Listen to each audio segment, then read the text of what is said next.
चारी सखी अगवा हो चारी सखी पछवा चारी रे सखी ना। चारी सखी अगवा हो चारी सखी पछवा चारी रे सखी ना। चलली गंगाया सननवा चारी रे सखी ना।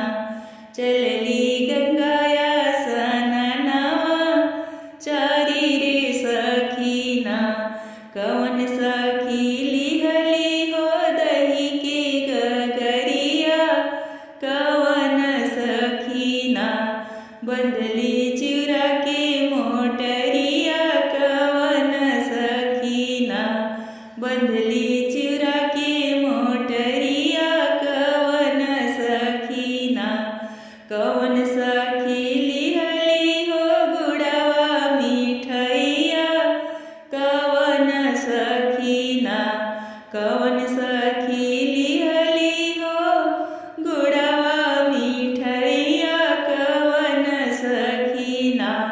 लिहली तिलकुट के मिठैया कवन सखी ना। लिहली तिलकुट के लड़ुइया कवन सखी ना। राधे सखी लिहली हो दही के गगरिया हो रुक्मिणी सखी ना। राधे सखी लिहली हो दही के गगरिया हो रुक्मिणी सखी ना। लिहली चिरा के मोटरिया हो रुक्मिणी सखी ना। मीरा सखी लिहली हो गुड़वा के भेलिया ललिता सखी ना। मीरा सखी लिहली हो गुड़वा के भेलिया ललिता सखी ना।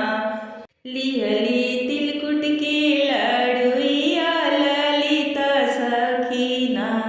लिहली तिलकुट के मिठैया ललिता सखी ना।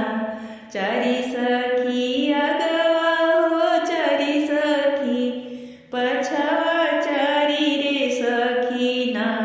चलली गंगाया सननवा चारी रे सखी ना।